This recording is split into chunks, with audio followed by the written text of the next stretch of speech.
Okay, welcome everybody to Sunday Mornings with Twitchy Women. Today we have 3 bloggers joining us. We're going to be talking about writing a blog, what motivates us, what's the future of blogging, and anything else that comes to mind during the next hour. So I'm going to have each of them introduce themselves, and then we will start with some questions and let them answer them. So Lori DePorter is the author of Life, Lemons, and Lemonade, which runs on Parkinson's News, right? Parkinson's News Today. Yeah. What is it? Lauren Simmons is the author of, she's the force behind PD Buzz, which is an Orange County California website. And Andy Brown, who's a relatively new blogger who writes a blog called Movers and Shakers. So, Lori, I think we will start with you, and I'm going to pin you and Lauren, and I got to find Andy. I don't know where she is. So, let me stop sharing my screen. Okay.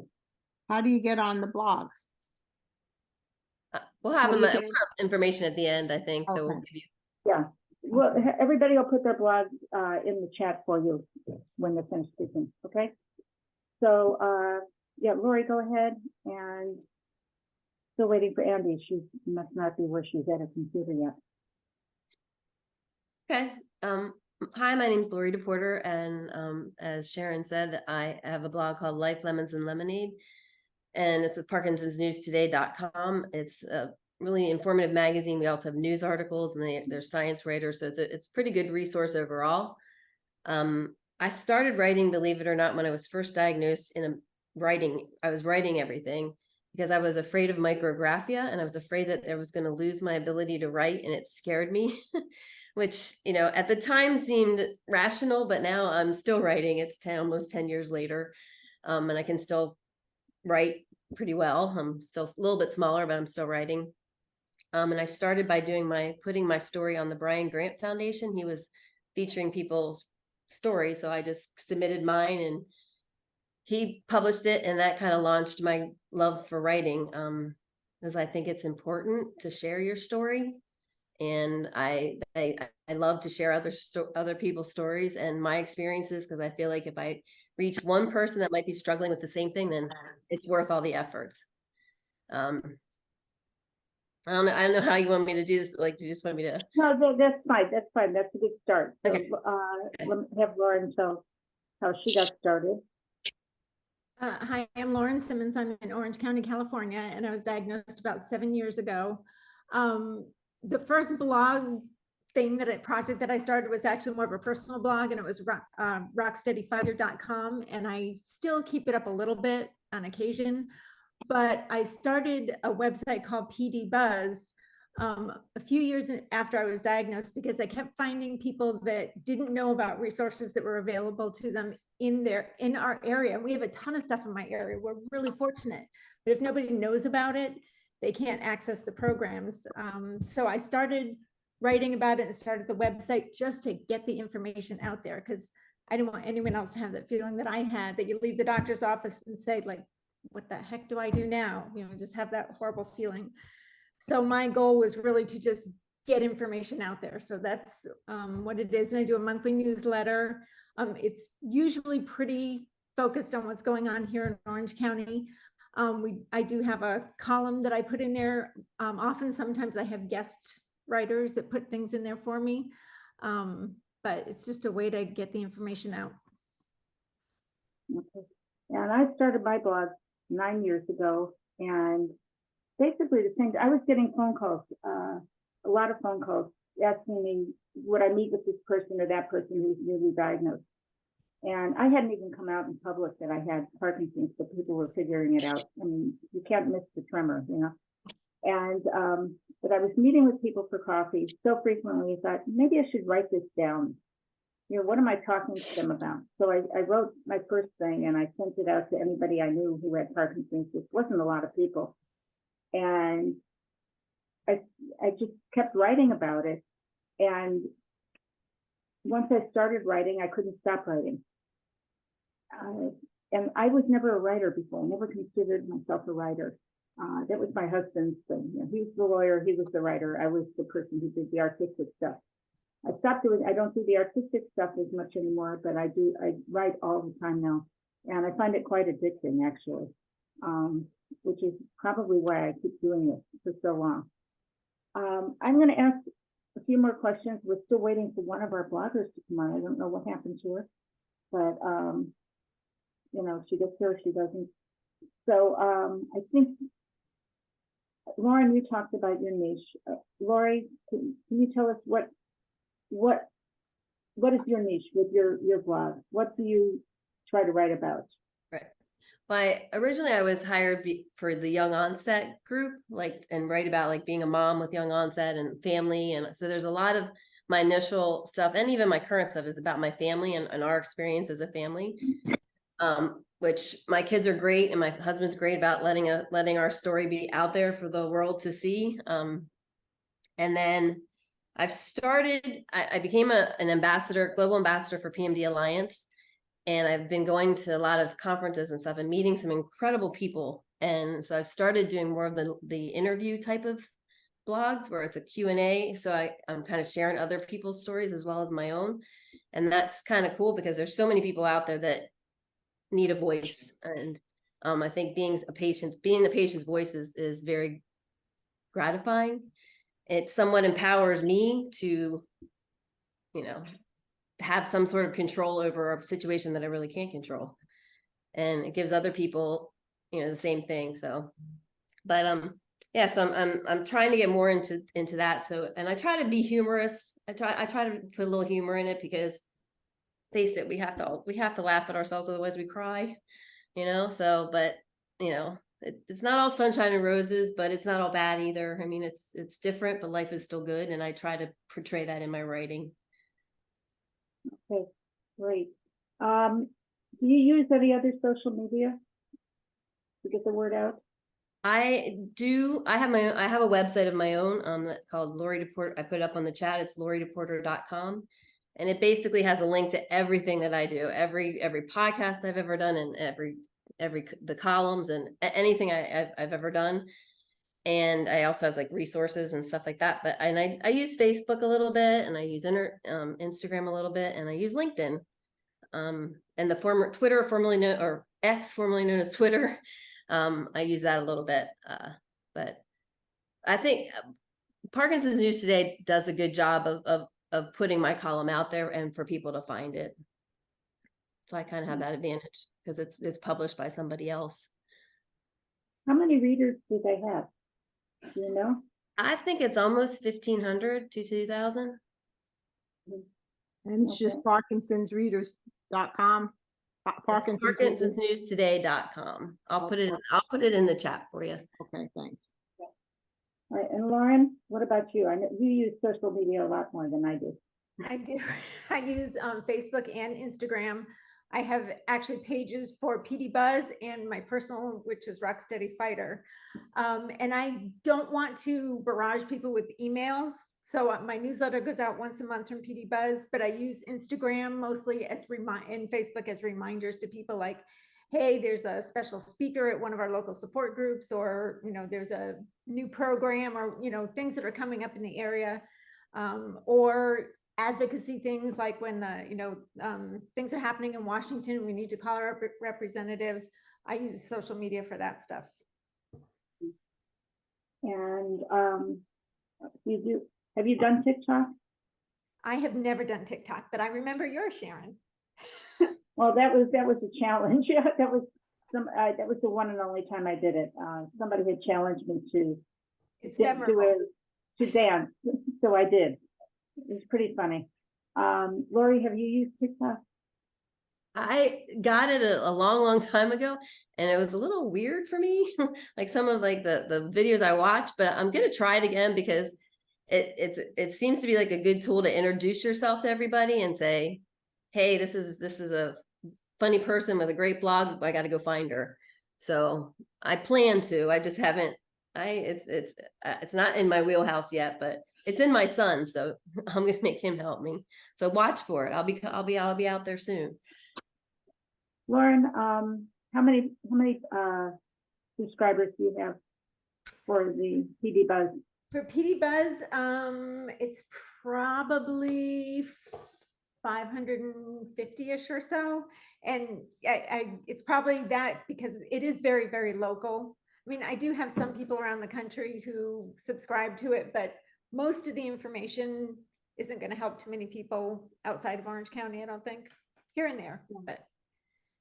No, I understand. I mean, that makes sense. You know, mine, Lori, you probably have a more global reach as I do. I have people from all over the world. I have probably about 3,000 subscribers, I think. I'm not Wow. quite sure. I kind of lost track, but I get a lot of hits through Facebook. I post on my site, and I have two sites actually. I have Twitchy Woman Facebook page, and I have one for Twitchy Women that is a private page for just for women. And if you're not on there, you can go on Twitchy Women and request to join the group here. I think we've got about 300 people now, 350 on that group. And there's a lot of chatting going back and forth, people who are getting together. And I post my blog on both of those Facebook pages, but I also post it on 67 other Facebook groups from around the world. So I get a lot of referrals from Facebook. You probably get the same thing, I would Is that imagine. private though on Facebook, or is it private on Facebook, or can your friends or whoever your contacts are, can they see? Okay, my Twitchy Woman page on Facebook is public, so everybody can read that. The Twitchy Women is a private group, so that can't be seen by anybody outside of that group. And that's on Okay. Facebook. That's Twitchy on Women is Facebook. on Facebook. Yeah, so yes, there's two of them, and unfortunately the names are very close, but it's just how I set it up, and I can't change it now. But yeah, one Women and Woman. Okay, so the Twitchy Women is the private group, but I get a lot of referrals from Facebook, and you know, I don't know how many of those people actually subscribe, but it does work. Oh, there's our third speaker, Andy. Warning from hell, don't ask. Between Okay, transportation issues and some other things, and I took a cab here from Boston, but I'm fine. I've arrived. okay, well, welcome. I apologize.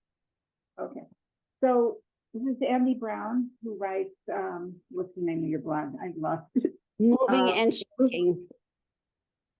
Movers and Shakers. So Yep. tell us about how you got started, why you started writing, and why you keep writing. Sure.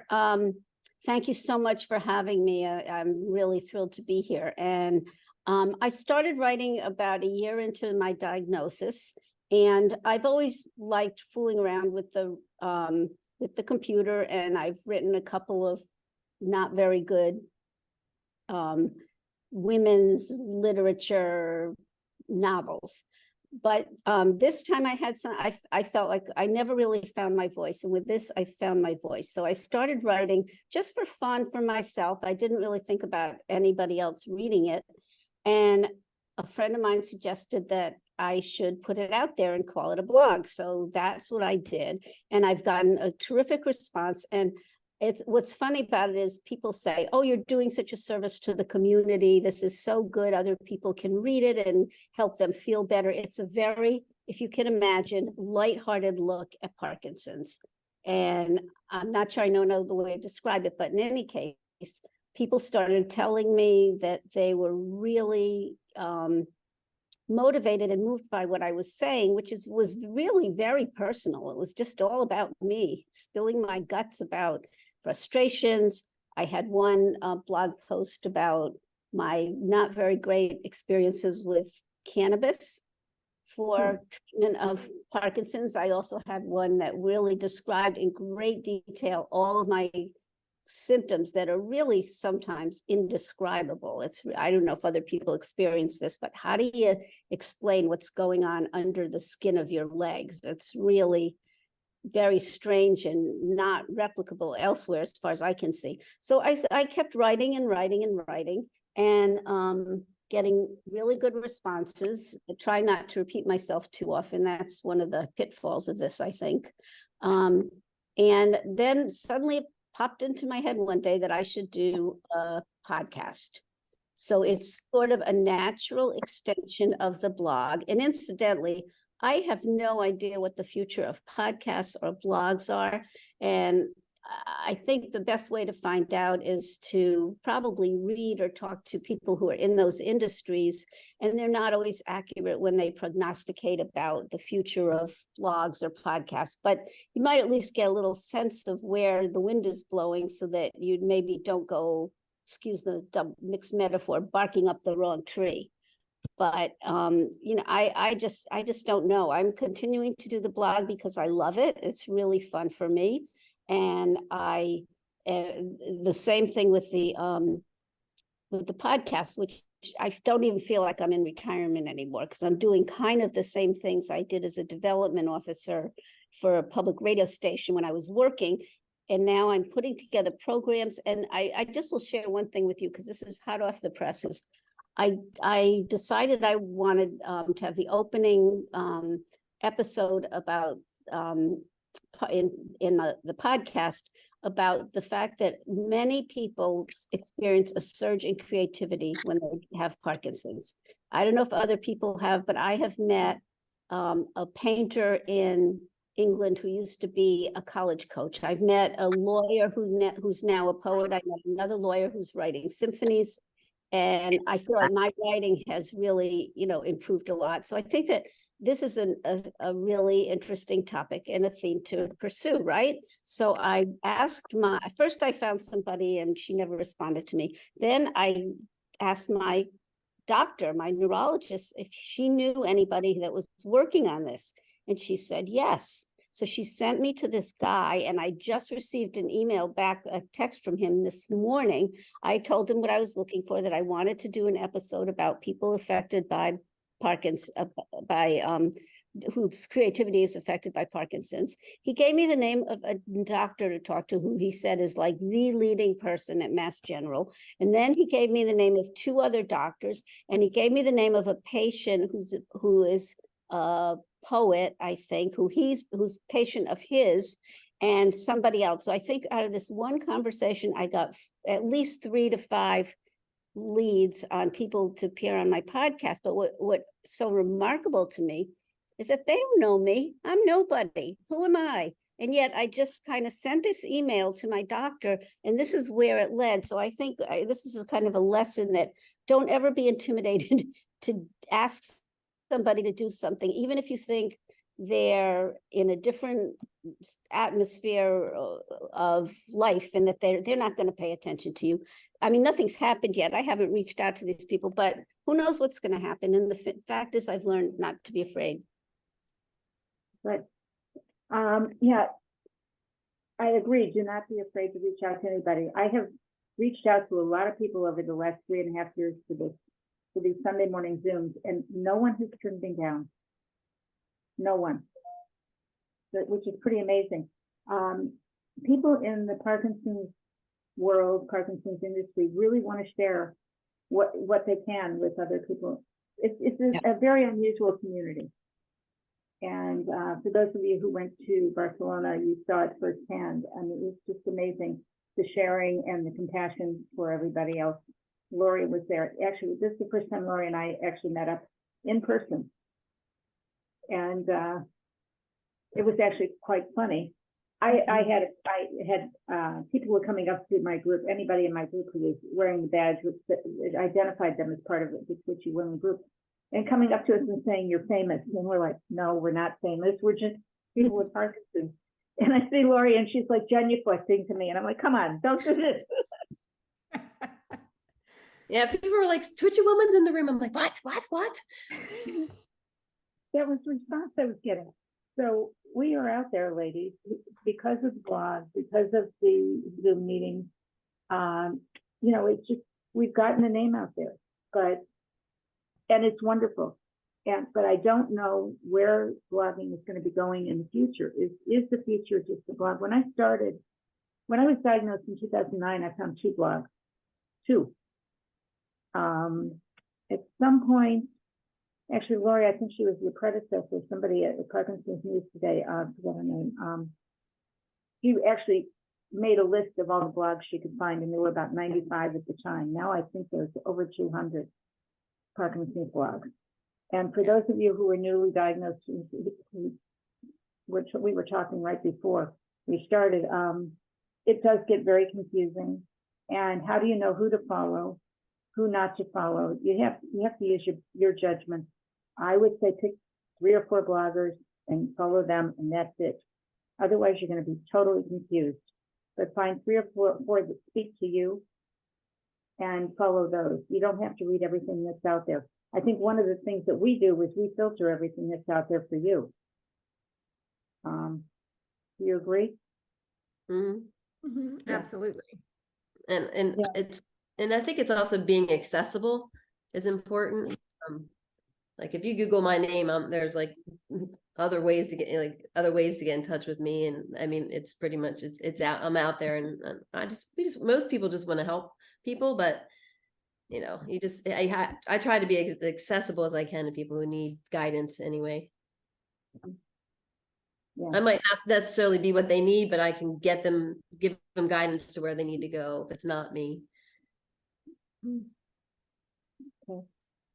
It certainly is and can become very confusing very easily Yeah. in the beginning. And I'm hoping, I look at all of you and I'm so inspired because it's just difficult. Yeah. But you're an inspiration, so thanks. For those of you who weren't on You're before, welcome. Cynthia was just diagnosed last week, 4.5 weeks ago, 4 weeks 4.5 ago. weeks ago. Yeah. And she found us, which I'm very happy, grateful for. And I hope that we can help you through this. That was the problem when I was diagnosed. When a lot of you who have been longtime readers, followers of me, were diagnosed, there was nothing out there. And writing a blog was a way to get information out there. My question, though, today is, with the rise of TikTok and vlogs and this thing and that thing, and podcasts, what is our future as bloggers? Do we remain relevant by just writing, or do we need to do other things? What are your opinions? Anybody? I'm just gonna say that I just hired someone to help me with the mechanics and the tech aspects of the blog, of the podcast rather. And it's a very young person, a young adult. I mean, I was looking for a high school kid. He's a little older than that, but I said, let's map out the next couple of weeks what we're going to do together. And mainly what I want him to do is editing. But every time he writes to me, he gives me like bonus material. He says, well, I can help you with marketing and I can help you with TikTok. And I understand someone recently, a Parkinson's person, went viral with a TikTok. I tried to do TikTok and I was helpless and hopeless. But I think marketing and, getting the word out there in different ways is really important in terms of staying relevant, because there is a lot of competition. But on the other hand, there are a lot of really interesting voices out there that need to be heard and that maybe aren't getting heard because people like us don't know how to do it. I'm on Facebook and that's about it. Okay. Did you put your Ron, podcast information on the chat, Andrea? Well, I don't have, the podcast doesn't exist yet, but I could certainly, Okay. no, but I could put the blog information on. Please, Yes, please do. Yeah. Okay. Yeah, put the blog, whatever information you have in the chat. We have a lot of information there. So, and I will be sending all of that out to you, I hope later today or tomorrow. Okay, so, Hey, Sharon. yeah, Maybe I can address this question about what's the future of blogging a little bit. I've been doing some research into blogging because I'm kind of starting one up myself. But I think there's a real vibrant blogging community that's going to be around for a while. But I think the ones that really are going to stick around and make, be able to sustain themselves are ones that are branching out, just like Andy's doing with her podcast, like you've done with these seminars and other things that reach out to people in other ways than just having them read your blog. So I think the blog will always be the mainstay for people that enjoy blogging and people who enjoy going to blogs, but there's always new things coming up. And if you embrace those things as well, I think, that'll really help keep that alive. Thank you. Thank you. Lauren, Lori, do you have any comments on this? I have no idea about the future of blogging. I don't know where it's going to go. But one thing I always do is I try and check in with the people that hear about me. And I say, where did you hear about me? Where are you getting your information from? And try and really, pay attention to that, because like a lot of people will say, my son or daughter told me, or my neighbor told me, and I want to know where they're getting the information from, because I think that's going to be, that's where I'll put more focus, because I just want to get the word out to as many people being diagnosed as possible. I think when people leave the doctor's office with their diagnosis, they should have information in their hand to get support. I don't think anyone should leave the doctor's office without that. So whether, if it's a blog, if it's a podcast, if it's just a person to talk to get them through that first phase, I really, really think that's important. Thank you. Excuse me. Have any of y'all done a blog about self-tracking your symptoms and your medication? Because I think that would be a good topic, by the way. I haven't done one, but it's on my list because I actually went to a seminar I don't know, Sharon, if you went to this one, but I went to a seminar in Barcelona about the resources that are available for. I got interested. My daughter, who was with me, went to that seminar as well and came back and told me all about it. So I've been listening to that woman's YouTube videos, and it's really fascinating. So I just think it's something else that I think really needs to be addressed, because so many people I know who are not, I'm in the medical profession as well. So I tend to want to, follow every symptom and track things. And, but so many people I know just do exactly what it says on the bottle. And I don't think necessarily they have a good result because of it, So also I was just going to put in my vote for TikTok, please. Y'all really do need to start figuring it out, because if you look on, I don't know how much you look on TikTok and just watch it, but you can look up something about everything. Some of them are professional people and some of them are just, who knows, somebody with an opinion. But I was just searching for Parkinson's on TikTok, and there's not a lot of stuff. So it would be great if y'all did something. That wouldn't be a I have a couple of questions for you, Kathy. Who are you talking about? Rochelle that you're following? What was that name? I was just thinking. Oh, I'm trying to remember. I've got it in it. Okay. I'll have to. We were looking at the YouTubes last Sunday, but I can't. It's going to come to me in a minute. I have to see where I wrote it down. I think that is important with the medication, because there's so much information, and one bit of information contradicts the another one. So it's, my neurologist sent me out of the office with a prescription and with no directions, no direction at all. And I tried calling or emailing because you couldn't get in touch with them. But I was lucky enough to find a couple of days later a movement disorder specialist, who I took the last appointment. It was 7:30 in the morning on a Friday morning. Otherwise, I wouldn't be able to be seen until the end of October. So I said to the woman, "I'll be there," and he was lovely. Oh, you were lucky. Most people can't get You're in. very lucky. So, and I'm a woman of faith, and I truly believe that the doors are opening as this one slams shut. There are other doors that are opening. So he's lovely, and he gave me a whole stack of social workers, rock steady boxing information, and psychiatrists. Wonderful. Yes. The woman's name in Barcelona was Sarah. I think it's Rigare, Sarah, yeah. R-I-G-A-R-E. She's Swedish. Yeah, I was on her panel on one of her panels. Yeah, she has some very good YouTube videos about, Okay. I love it. She starts off about how many hours a year she sees her doctor and how many hours a year she doesn't. And how, it's important for her to be her own best advocate and her own medical professional. Yeah. Should you put that on Sarah's the chat? That, wonderful. What? could you post that information on the chat so we can have that information to look it up Yes, on? SARARIGGARE. Yeah, do you have her website or, I'll just put her name No, down. just Googling her, just find her again. Good, I great. think it's 1 R. I'm not sure. It might be 2. But Allergies. she's terrific. Hello? Somebody's got a mic on that's got allergies. Yeah, if you're not speaking, can you turn your mics off, please? We're getting some feedback. Okay, thank you, everybody. All right, so yeah, maybe I should have Sarah can talk, but she's in Sweden. It'll be, I don't know. I'll see if she's available to talk to the group. Let me see.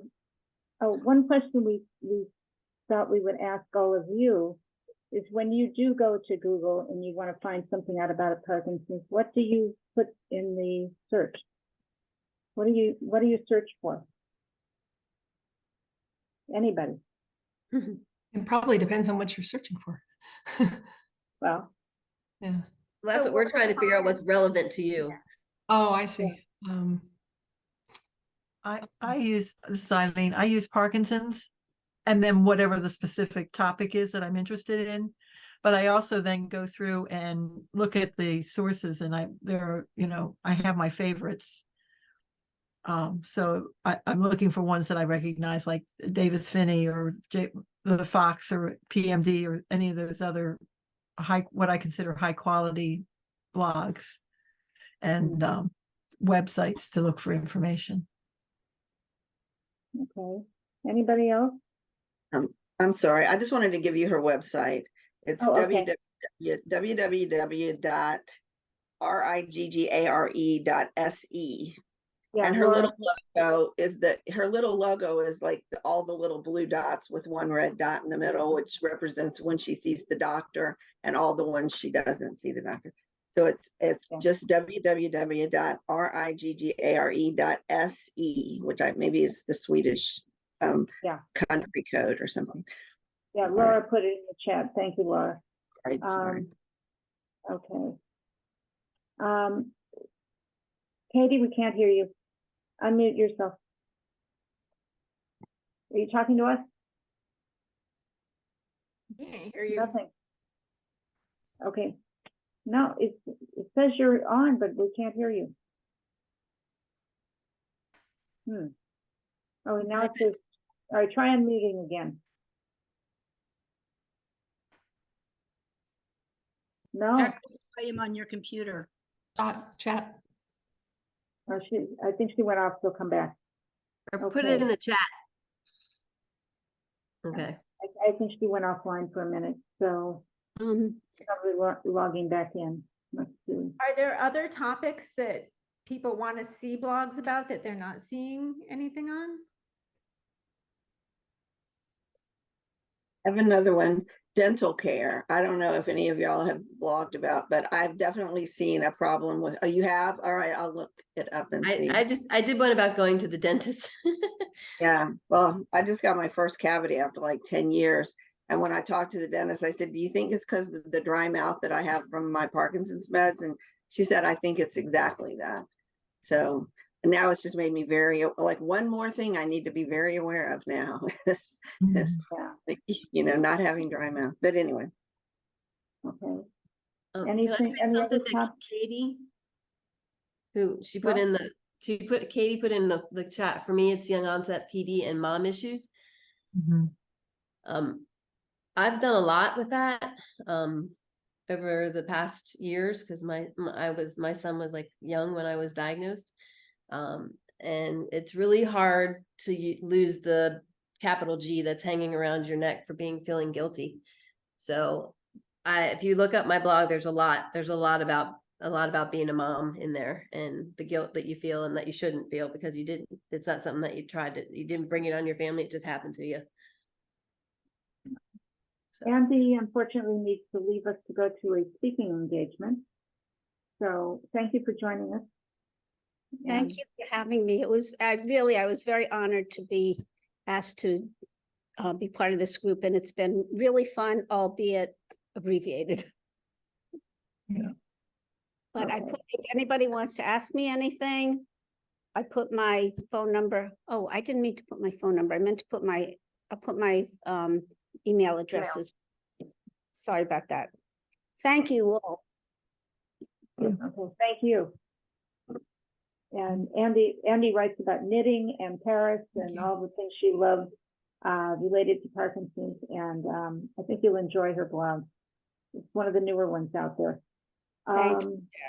Okay, Eileen, you have a question. Yeah, well, it's a continuation. I think I may have misunderstood the first question, but I would love to hear more about the event, what I'll call adventures in is it or isn't it Parkinson's when you have, I mean, with various symptoms. Because I never know which doctor I should call. You know, it's funny that you say that because I will take my husband with me about once a year to my doctor, my movement, and she'll be asking me about, you know, this thing and that thing. And he'll say, well, I have that too. I'm like, no, it's different. No, how's it different? You know, it's the same thing. So, yeah, it is, you know, and people have said to me, you know, well, what is this symptom? What is that? And I'm going, well, it's probably the Parkinson's. If you can't figure it out, blame it on Parkinson's. That's what I say. So, anything else? Any other questions for our bloggers? Well, you know, Katie just said something. Her dental insurance covers extra visits. They usually, when you have dental insurance, they only cover like twice a year for cleaning, and they give her 4 times a year for cleaning. Because of Parkinson's? Yeah, because I've been Oh, I paying didn't for the know. other 1 or 2. Oh, okay, that's good to know. Yeah. Okay. And floss every day, because I'm actually losing a tooth. I'm going to have a tooth pulled because it has no root anymore. And it started right after I was diagnosed, I think, or right before. I had an abscess on my gum up here, and they ended up doing surgery, and that was 10 years ago. And they put in some, cadaver bone in there. That's what they, so they hope it attaches to your bone, but apparently it didn't. So, because you add osteoporosis to the mix of having Parkinson's. Okay. So I'll need more dental visits. So thank you, Katie. Katie, how did you find out about that? Did you call your insurance company? she's working the chat. Oh, can you hear me now? Yes. Yeah, there we Okay. go. Hi, Katie. We'll just be loud and proud today. They sent me a letter and said because of your no, I take that back.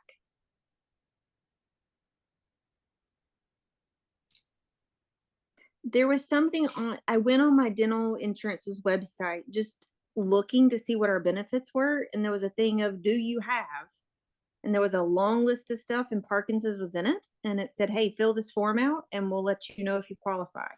Oh. And so I did. What dental insurance is it? Do you know? Yeah, you would ask that question. Yes, I would. Delta? It's Delta. Cigna. Oh, Cigna. MetLife? It's Cigna.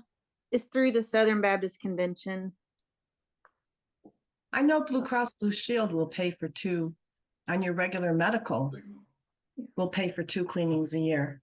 And then the dental insurance will pay for 2 more. But I don't know of one that'll pay for 4. Right.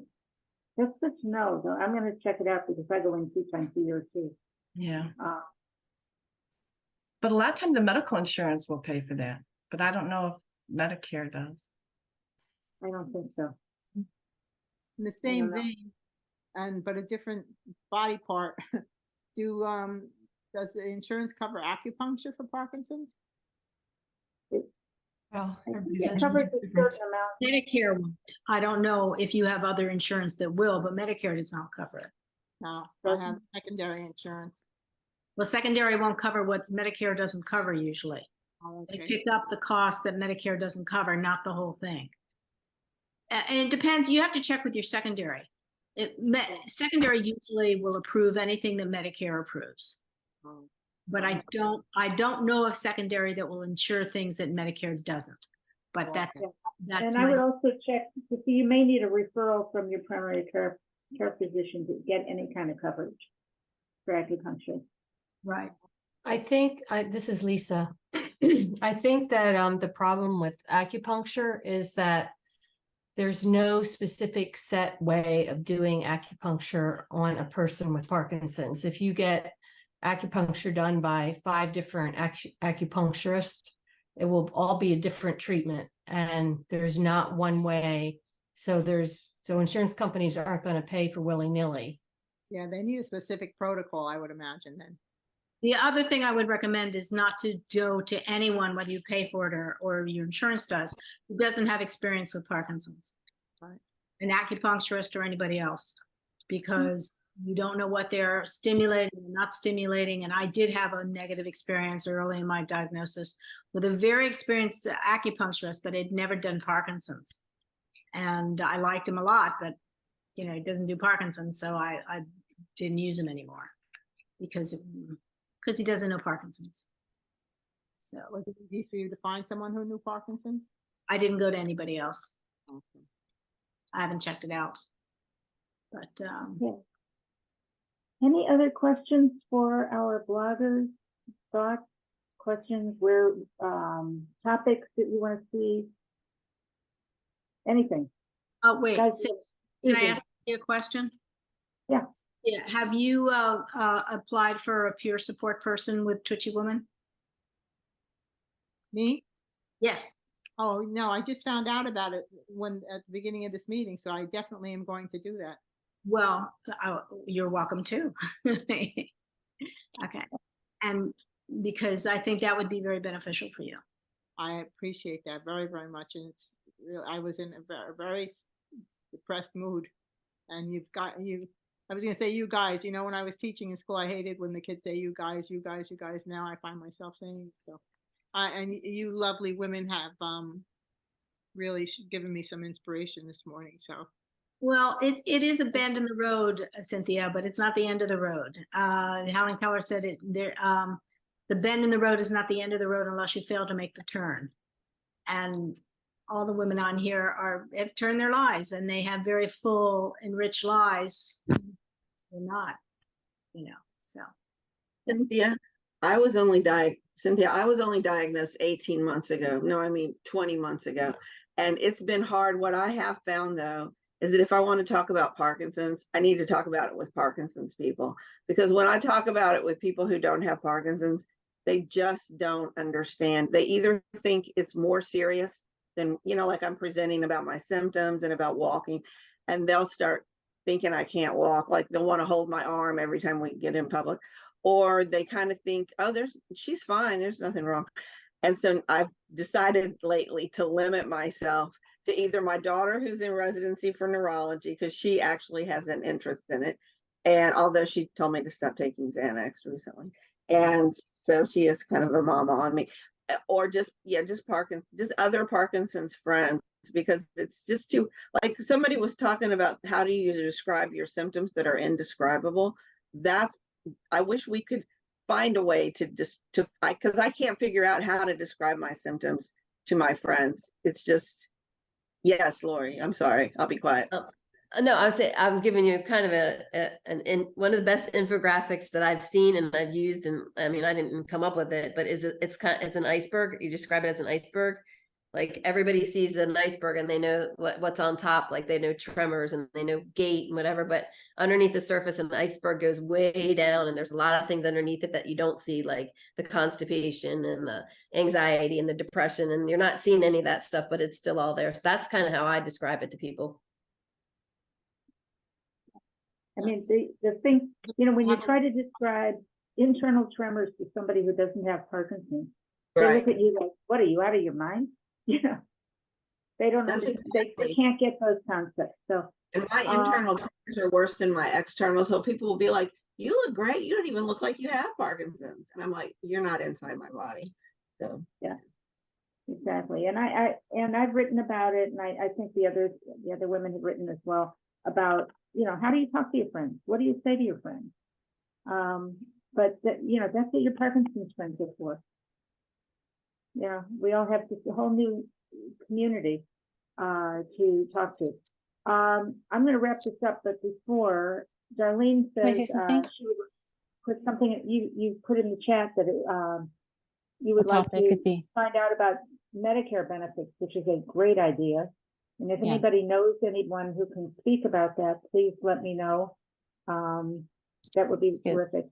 And we also have a new blogger who's online who would like to tell she has a very specialty blog, and I'll let her tell you about it. Her name is Colleen Thomas. Colleen, are you there? Yeah, I'm here. Okay. Thank you. I don't want to take away from your guests, but I couldn't help but notice that this was about blogging, and I just had kind of started my own blog that's related to Parkinson's. So thank you for letting me just talk about it briefly.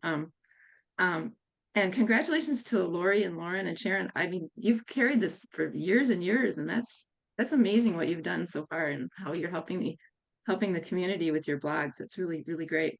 And I think, Sharon, you had a post recently about writing or being creative, when you get Parkinson's, which came up today as well. And that was really interesting. And that's kind of what happened to me. I was diagnosed 4 years ago at age 56, and right when the pandemic started. And I kind of got this creative urge. I always wanted to do some sort of blog, but I thought, well, finally I took a course on how to do a blog and got it up and going. And I had kind of a skill set already because I worked as a journalist. And so I knew how to, photography and editing and writing and all that kind of stuff.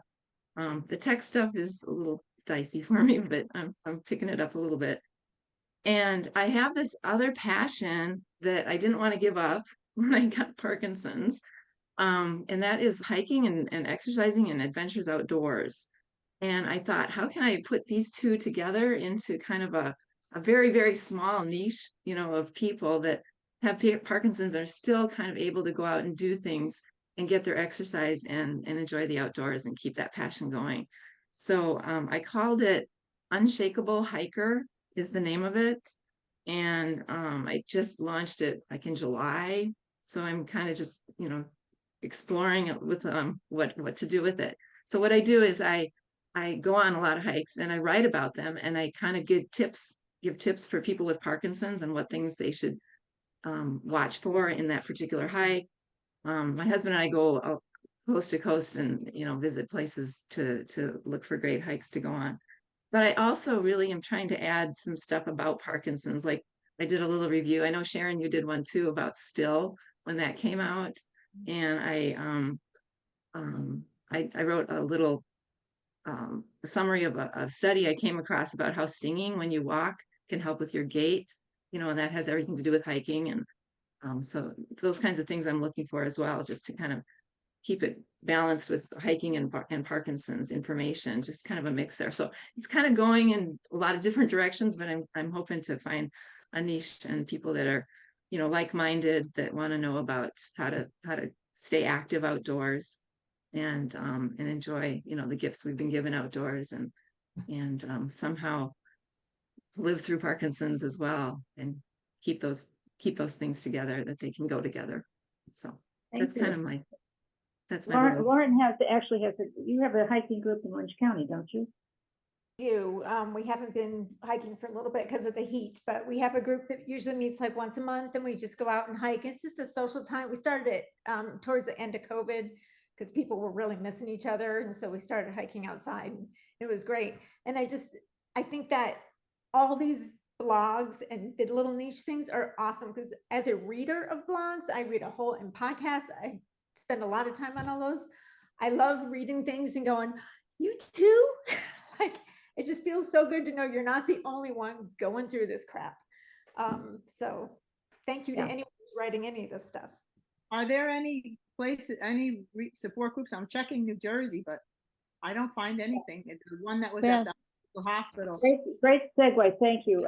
Thanks. Darlene, talk about our Tuesday morning group. Okay, Sorry. so Tuesday mornings, you can, what's Shelley's email? It's Sharon has it on, I think it's Shelley.Savoy. Okay, Tuesday. I'll bring it up in a minute. It'll be on Okay. one of the slides. Okay, so sorry. Tuesday mornings, every Tuesday, even if it's a holiday before whatever, we're usually on. Shelley Savoy is the leader, and we really talk about anything. It says open mic, but it's not really like somebody you have to come and say something. You come and listen, you can leave, we leave at any time, come at any time. We're usually on for an hour, sometimes a little bit over an hour. We have it ready for 2 hours. And we have a good support group, and sometimes like we talk about a lot of things, not just Parkinson's, just our lifestyle, our family, things like that. It's really a nice group. And we're on 9 o'clock Pacific time. That's my time. So I guess it's later for everyone else, but I really enjoy it. I've been a part of it for about 2 years. Cynthia, I will add like PMD Alliance. They have like a database of all kinds that like their specialty is support groups and creating them and finding them. And I'm an ambassador for them, and there's a lot of resources about support groups on that website. Okay, thanks. I just put a link to that site on the resource page on that. I'm thinking just like you, Lori. Is anybody in Northern California? You'll be able to find one if you go on that website. It's a whole database of every support group that they have listed Oh, up. okay, great. And ours is Zoom. Ours is Zoom. Yeah, I want to thank Lori and Lauren and Andy, who unfortunately had to leave early, for joining us. I'm glad that you're all enjoying reading our blogs, and just get out there, read, support the people that you're reading. Find blogs that work for you and follow them. I think, and stay away from those that are promising the cure. That's the biggest issue. I think, there's still a bunch of those out there. And if you want to write, let us know. We'll be happy to work with you. And comment. And comment. Yes, so please give your comments on our blogs, because people tend to read them and then they don't comment. We don't know if we're going in the right direction or not. So That's that it helps a lot to get a little bit of guidance from your readers. So Sharon, you said that you're going to summarize the links and the information that were provided in the chat sometime. Yeah, I'll send out all those links. Thank you. Actually, right now I'm gonna share my screen again because I'm gonna wrap up now. So thank you, ladies. We had a great time, and it was very informative, and it was very last minute, and we were able to pull it off.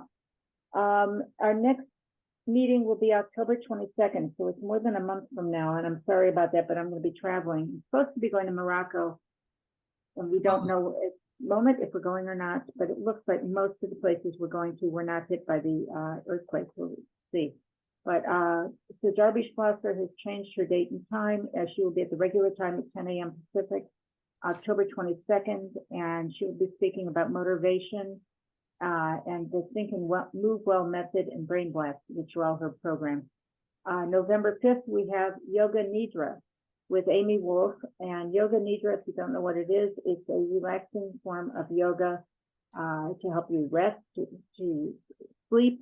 It's great to do at night. We're going to be doing it in the morning, so you may get a good nap out of that one. And then October 29th, please join us. This is a live event only. It will not be taped. Paul Mayhew Archer had a show at the World Parkinson's Congress, and I see Patrice clapping. Yeah. He's so funny. Great job, Sharon. I'm so glad you got So him. I emailed him and he said, I would love to speak to your group. We cannot tape it because he wants to keep doing this live. He doesn't want it showing up on TikTok or YouTube. I actually put a nice little QR code here. If you want to click on that, you can get taken to the registration page. And if you feel like donating to help support the program, thank you. If you don't, it's okay. It's a free program. And then next, whoops, my daughter has redesigned my site, my logo, and we now have goodies of all kinds of things available, like this wonderful mug and t-shirts and other things. And this will take you to the website if you feel like, if you want some Twitchy Women's swag. There's all kinds of things that are available. This is just a few of the things. And the next one is our peer-to-peer mentoring program that we talked about before. Just if you need help, you know, please fill out an application and we will get back to you and with someone who can work with you. If you are someone who is experienced and wants to be a mentor, we need mentors. So on the same site, same page, there is a form to be a mentor. And then we have two chat groups. We have the Tuesday morning group that Darlene spoke about, and Sunday mornings we have Twitchies Without Partners prior to our usual meetings. If you're interested in that, let us know. Ashlyn, who is my assistant, usually runs that. She was out today, and that runs at 8:30 in the morning instead of, you know, before our 10 o'clock meeting. And that should be the last one.